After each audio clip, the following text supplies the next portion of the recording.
आणि एक महत्त्वाची बातमी आहे, लोकसभेमध्ये आता टोकदार प्रश्न विचारणारा विरोधी पक्षनेते मिळाला। संसद सुरू असताना मोदींना आता विदेश पर्यटन करता येणार नाही, अशा शब्दांमध्ये सामनामधून जोरदार हल्लाबोल करण्यात आलाय। देशाची हवा आता बदलली आहे, लोकशाहीचा नवा चौकीदार लोकसभेमध्ये रुजू झालाय।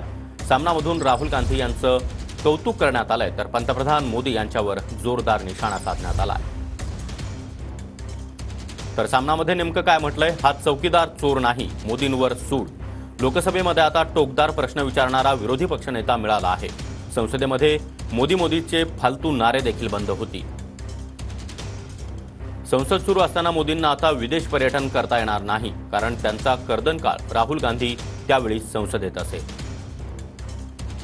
राहुल गांधी यांना शिष्टाचारानं रामराम करूनच पंतप्रधान मोदी यांना आसनस्थ व्हावं लागेल।